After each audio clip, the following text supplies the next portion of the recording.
I've got some news for you now.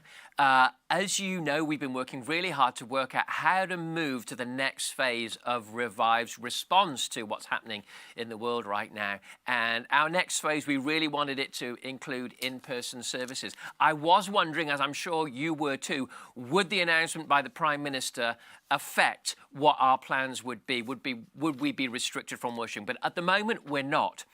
But it did give us a sense that whatever we do next, it has to be something that's quite flexible, that enables us to make twists and turns if the guidelines or even lockdown instructions do change over the next 3 or 4 months. It's really important that we do something that can really be flexible. So we've been looking at all sorts. You enjoyed our drive-in, right? That was great fun and really good to do. We were thinking of marquees on fields. We visited race courses. We've been looking at different buildings. We've been trying to ring just about every hireable building in the city of Hull. Many staff are still furloughed and venues simply won't open.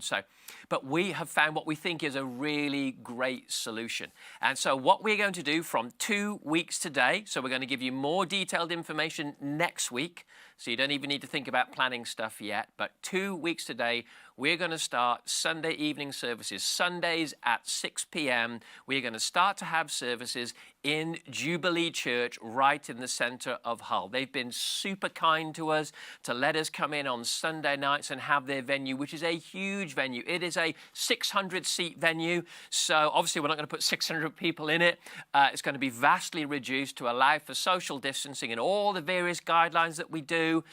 The downside to some is that we will have to wear masks. That is not a suggestion by the government. It's a legal requirement for places of worship at the moment. So the only way we can legally do this is that the congregation members wear masks and things like that. But we'll go through all those details next week with you.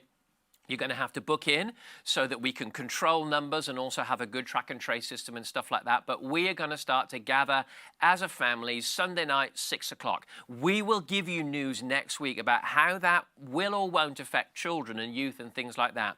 There's a lot of guidelines around trying to bring children together, okay? So it's actually more complex than gathering adults together. So we're going to be working that through with our team. So some things, here's the basic news, some things will remain online and some things will be in person. And we're just working out what we can do in a sustainable way where we can raise teams. We want to stay legal, but we also want to stay bold and excited and pushing forward in everything that God has for us to do. So you're going to get more news next week.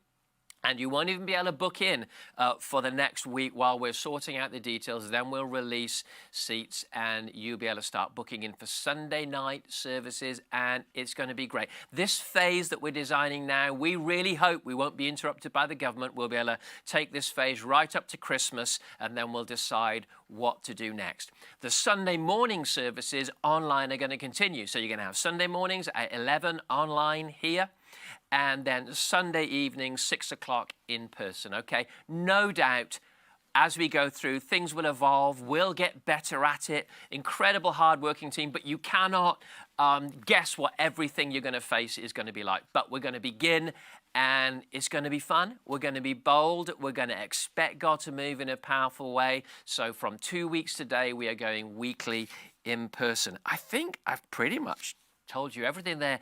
I hope you like it. As I said, we've looked at so many plans to try and move this forward, even putting a marquee on our field. But the problem is we could expend a lot of expense in getting a marquee up and then 1 month in be told that gatherings are going to be restricted for a while. So we have to do something that's financially and sensibly flexible for us. And this is a really good flexible option. So I am so looking forward to, I know you see me and Chris and others that are all here, but we're really missing seeing you. So it's going to be awesome to be able to just have dialogue and be together, to worship together and be in the house of God together. Is that okay? Right.